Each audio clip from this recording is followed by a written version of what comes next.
Here is one thing I know. We have all been created masterfully with purpose and a plan by God our Father. And in his masterful creation, he designed that each of us would want to belong, that we all want community and family. Me, you, son, daughter, father, mother, brother, sister, we all want to belong. We all want to be known. There are several I am statements made by Jesus in the Bible. He says, I am the bread of life. I am the light of the world. I am the good shepherd. I am the gate. And I am living water. Today, I want to focus a bit on this living water that Jesus calls himself. Jesus says in John 4:14, whoever drinks the water he gives won't thirst again. Well, what does it mean? What does it mean when Jesus says he's the living water and that if we drink of his water, we won't thirst again?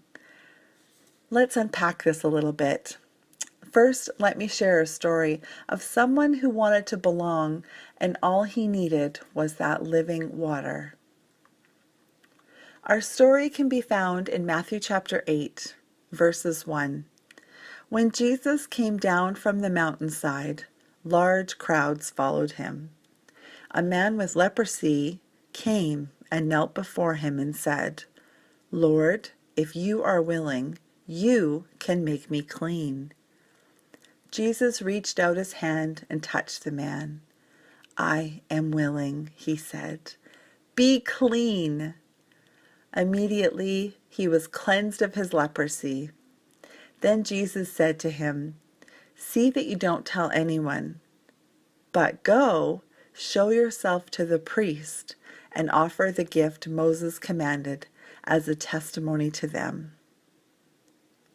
First, let's take and put this little story into context. One of my biggest pet peeves is when people jump into a scripture and misinterpret it so often because they don't know the context or the backstory of what's going on before that story, before those scriptures, and after. And so let's just take a look and see what's happening here. So in Matthew chapters 5, 6, and 7, it shows us that Jesus had just finished a lengthy teaching time. He had taught on all of the hot topics of his day. And still, honestly, those hot topics are just as relevant in our day. Jesus was talking about anger, adultery, divorce, revenge, judgment, prayer, and it's in these chapters that he included the Beatitudes, which were like spiritual characteristics and traits that were produced in followers of Jesus.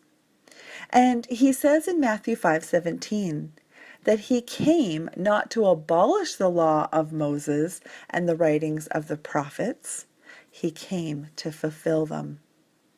So imagine with me, Jesus has just taught on all of these hot topics, how to live a godly life, the characteristics to focus on, how to handle life issues. He taught on all of these things, and there were crowds everywhere. He comes down from the mountainside, and here is this man with leprosy. If you've never heard of leprosy before, it was a contagious disease that affects the skin, mucous membranes, and nerves, causing discoloration and lumps on the skin, and in severe cases, disfigurement and deformities. Leprosy is not a disease you ever want to have. You see, for lepers in those days, you weren't allowed to come near other people because you would make them unclean. And so you were separated, not to mention you were very contagious. There is an example of this in Luke 17. There's a story of 10 lepers that stood at a distance, nowhere near Jesus, and he cleansed them of their leprosy from a distance. You see, the lepers knew to stay far away. God had given the Israelites very specific instructions on how to deal with leprosy and other skin infections. Anyone suspected of having this disease had to go to a priest for examination. And if they were found to be infected, Leviticus 13 tells us, the leprous person who has the disease shall wear torn clothes and let the hair of his head hang loose. And he shall cover his upper lip and cry out, "Unclean! Unclean!"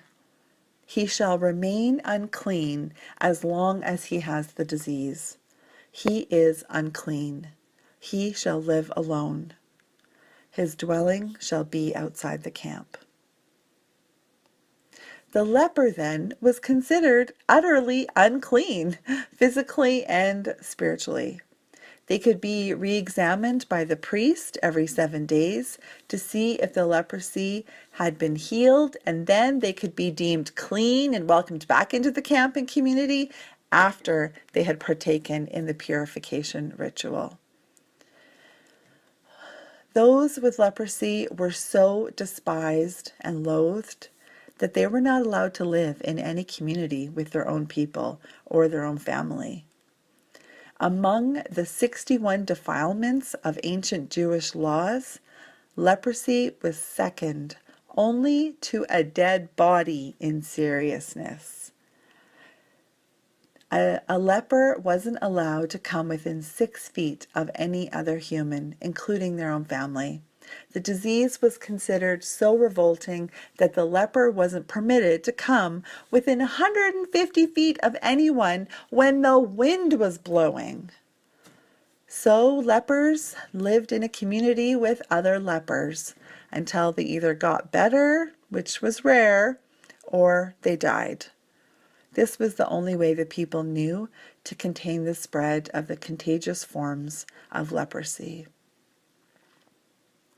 So go back and imagine this kind of isolation, this kind of seclusion, rejection, not belonging, yelling out to anyone who came near you, "Unclean, unclean," drawing attention to your affliction.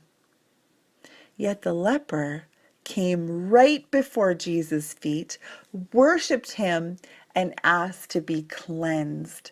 You see, this man, this leprous man, he was bold. He was willing to risk it all for the chance to talk to Jesus. Not only did he come within 6 feet of Jesus, he knelt right down in front of him, close enough for Jesus to reach out and touch him. He threw himself at the feet of the one he heard could give him cleansing, wholeness. This leper wanted cleansing bad. He was willing to risk it all for the chance that Jesus might cleanse him. What's interesting about the leper's request is that the leper asked if Jesus would make him clean. He didn't ask Jesus to heal him, but to cleanse him. Evidently, he sensed some purpose in this. And when the leper said, "Lord, if you are willing, make me clean," he did not mean that, Jesus, if you're in a good mood and if you're kind of feeling like it and, if you're not busy, would you think about cleaning and cleansing me? No, no, no. The leper meant if it is not out of line with the purpose of God our Father, if it is not violating some cosmic program that God is working out, then Jesus, would you make me clean? The leper knew Jesus could do it. He had full faith. He had to have. Why else would he risk it all and be so bold to come so close to Jesus if he didn't believe full out, wholeheartedly, that this man was God? I believe the leper knew before him was Jesus, Jehovah Rapha, the Lord who heals. The leper knew. And the leper knew that cleansing meant being welcomed into community, back into family, back with his friends, being included. Cleansing and being rid of leprosy, this meant being able to go into the city, the temple, to worship God. Cleansing meant belonging to this leprous man. And so as our story continues, Jesus does the unthinkable in the eyes of the Pharisees. He reaches out and touches the leper. Now, before we go on to what Jesus said, let's stop for a second. Okay, Jesus reaches out and touches the leper. Now, Jesus is considered unclean. And the Pharisees, who had been following Jesus around, listening to every word that he said, were probably freaking out here. They would have just been having a conniption on the sidelines. You see, if you were touched by a leper, you were now deemed unclean ceremonially. Even if you didn't catch the disease, that didn't matter. If you touched the leper, you were unclean and you couldn't go into the temple. And not since Elisha healed Naaman the Syrian in 2 Kings 5 had someone been healed of leprosy, and the Pharisees knew this. And I just love it that Jesus is just rocking the boat here. He is claiming his sovereignty, his godness. Matthew 5:17 says, "Do not think that I came to abolish the law or the prophets. I did not come to abolish, but to fulfill." Jesus had just said these words moments before the crowds, and now a leper comes up to him and touches him, which is a violation of the very law that he came to fulfill. I love how radical Jesus is. He came to fulfill the law, and at the same time, he wipes away the need for ritual, and he gives the leper a way out. This is the Jesus that I believe in. Now, there's a really cool Jewish tradition that I want to share with you. And it was popular in biblical days, and it is still relevant to today. Jewish families often will cleanse themselves before they go into a temple. You see, for a Jewish man, they, back in biblical days, had to travel to Jerusalem 3 times a year. The first was for Passover, the second for Pentecost, and the third for the Feast of Tabernacles. They had to present themselves clean before God and enter into the temple to give their offerings. They would travel for days and days and hundreds of miles to arrive at the temple for the celebrations.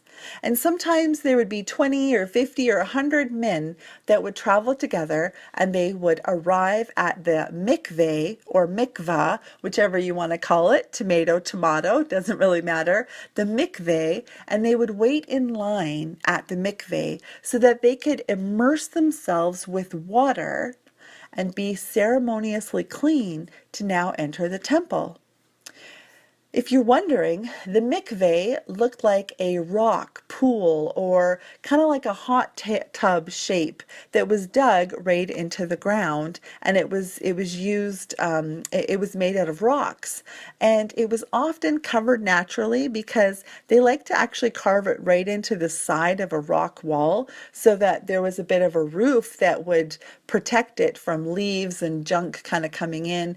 But often, if there was no rock wall, they would build the mikveh right out in the open air. The mikveh had stairs that went in and out of the pool, and it was just deep enough for a person to walk down into, dunk their whole body in, their head, their hair, everything, and then come back up. And the mikveh was very unique. it could only be filled with what they called living water. And that was water that came from a spring, river, or from rain. You see, living water could not be brought in by hand, like in a bucket, but it had to naturally arrive into the mikveh pool. So they could use some kind of a system where they would collect the water and then have like a trough that would trickle the living water down into the mikveh pool. But they couldn't use a bucket and actually like pour a bucket of water into it. And often they would use the Jordan River for cleansing. But if you were far from a river, then you would use the mikveh. You would collect the rainwater and then you would have it flow into the mikveh, or into a container that would stop right before the mikveh. There would be a spigot so that you could open and close it so that you could fill the mikveh up when the water started to evaporate out. So to go into the mikveh, you would go in on the one side, on the right-hand side. You would step down the little stairs and go in. You could not touch anyone, because if you touched somebody as you were going in or out, you had to go to the back of the line and do the whole thing over again. And so you would go in, down into the water, completely dunk yourself in, and then come back up out of the water and exit the mikveh on the left-hand side. So dozens of men, they would remove their robes, walk into the mikveh, fully immerse, then come up out of the water and exit on the other side, put on their clean clothes, and be ready to go into the synagogue or the temple. And after the water got really grimy, and it would, because just imagine, right? There's 20, 50, hundreds of men that are all lined up in front of the mikveh, and they're all taking their turn, and their feet are disgusting and dirty, and they've been traveling for days, maybe through the desert, and they are hot and stinky, and they go into the mikveh and then come back out. Now, this wasn't a place where you use soap. This was just a symbolic cleansing of their hearts from sin before entering God's presence. And so the mikveh would get covered in dirt and grime. And so the priest would take like a long stick and he would kind of swipe the top of the water, and then he would collect all that grime and he'd chuck it into the garbage, and then he would just dump in a cup of fresh living water, and the mikveh was now purified again, and then more people could go in through the mikveh. So all the Jewish males partook in the mikveh, and women did as well, especially after their monthly cycle, but that's for a whole nother day. So the key to remember with the mikveh is the purpose was a symbolic cleansing of their heart from sin before entering God's presence. Okay, so symbolic cleansing. And the only way that you could touch someone or something unclean and not become unclean yourself is if you make the other person or thing clean. You see, you both couldn't stay the same. There's only one person who can transfer cleanliness, and that is God. So when Jesus touched the leper and healed the leper, he was making a claim to his deity. You didn't want to touch anything unclean because then you had to go and cleanse yourself. So the leper was not allowed to be cleaned in the mikveh because then the water would be unclean and it would be contaminated for everyone else. So of course, for this leper, not only was there segregation from the people, but there was also segregation from God and from engaging in the church life in the temple or the synagogue, right? They weren't allowed to go and to be cleansed, to symbolically clean their heart from sin so they could enter into the temple and spend time with God and give their offerings to God. No, they weren't allowed because they were unclean. And if they were to touch anybody or anything else, then they would be unclean. And it was just a whole big mess of unclean and clean. And so they just were not allowed and made to stay away. So back to Jesus. It's kind of a little side there. I just love the story of the mikveh and the living water. And we're going to tie it all together here in a second. So if Jesus really is who he says he is, one touch will make the leper clean. And sure enough, Jesus says He is willing, and we know he is able. This was life-giving to the leper. You see, when Jesus cleansed him, he gave him an identity. Now the leper could belong, be included, welcomed. He didn't have to shout, unclean, unclean, to anyone who came near him. And so can we. We can have that same forgiven heart. How many times have you arrived at church or Bible study or for coffee with a friend and felt like your heart was shouting out your impurities? I'm unclean. I'm unclean. I just swore.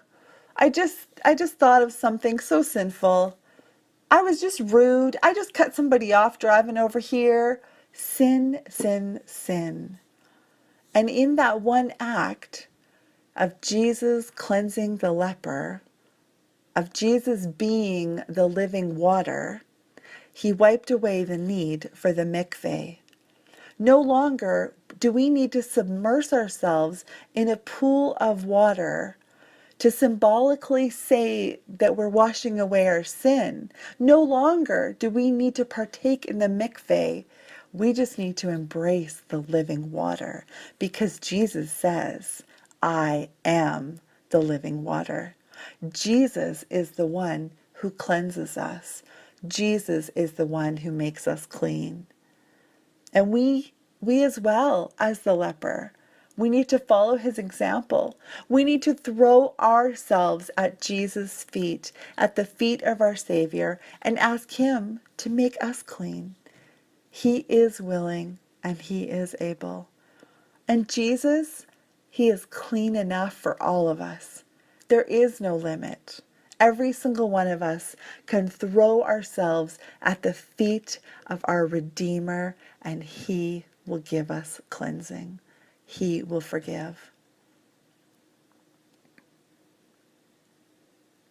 The story continues on, and Jesus tells the former leper, see that you don't tell anyone, but go, show yourself to the priest, and offer the gift Moses commanded as a testimony to them. He wanted the man to keep his healing, his cleansing, a secret. Scholars often talk about something called the messianic secret in the Gospel of Mark.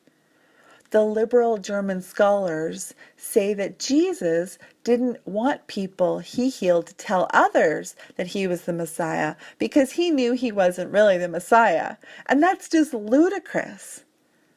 But if that is not the reason, then why does he often tell people not to say anything? And I think there's a couple reasons for this. First, from the context of the story, we know that Jesus' primary purpose, he's purchased us. His primary purpose was to preach, right? The 3 chapters before the story of our leper, he's on that mountainside and he's preaching the good news. He didn't want the crowds clamoring to him to be healed. He wanted them to come to hear his words. If word got out about the healing of a leper, it would distract from his main purpose. This is what I believe.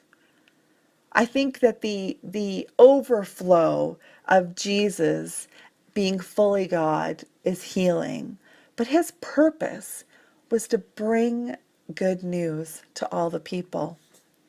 I think a second reason that Jesus didn't want them to go around proclaiming that he was the Messiah was because their expectation of the Messiah was that of a political deliverer. The Jews wanted someone who would free them from the Roman rule and set up a political kingdom. And during this, Jesus' role was as a suffering Messiah, one who came to serve and to die. He was setting up a spiritual kingdom, not a political kingdom. So Jesus didn't want to use the misunderstood title and substituted other titles for himself, such as Son of Man, As a matter of fact, he'll use the title in chapter 9 of Matthew. Jesus didn't come to say the mikvah was irrelevant. He came to fulfill it. He was saying, you don't need to do this. You don't need to achieve something. You don't need to follow certain rules. Jesus was saying, here I am. I am all you need. I'm enough. I'm complete. All the Father's work is finished through me. Now, many of you are thinking of mikveh and thinking of baptism, and it certainly does come from the ritual tradition of the mikveh. And Jesus was baptized. It's not about the water making you clean on the outside. It's about the active obedience and the heart submission that make you clean on the inside. I just love this story. And you know, it makes me think that I can't give away what I don't have, right? I can't give away what I don't have. I remember when my kids were little and we would be out shopping and my son would say, Mommy, I want a drink. I'm so thirsty. And I would joke that I don't have a refrigerator in my back pocket.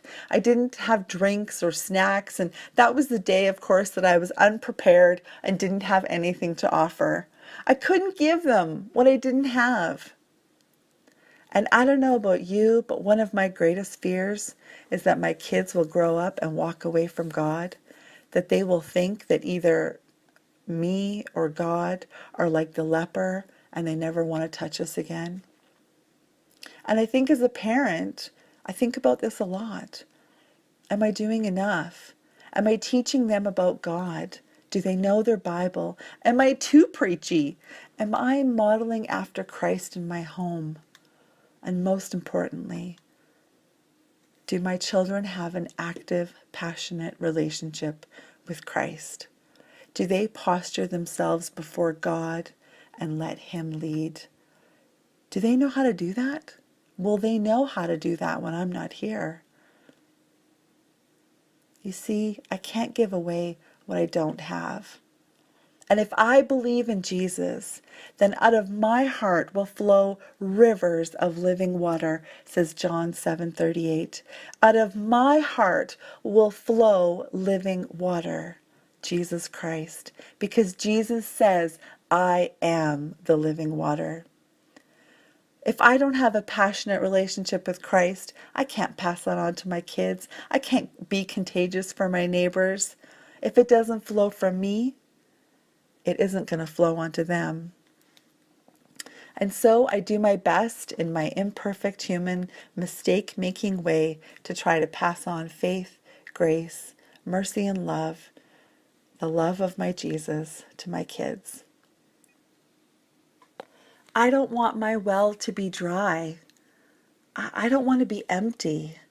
I want my cup to overflow. I want my heart to be overflowing with Christ's living water so that it pours out onto those that are around me. Not for my glory, not for anything that I have done, but because I believe that Jesus is the giver of living water, that He is the one to cleanse my heart, to wash away my sins, and no longer do I need ritual.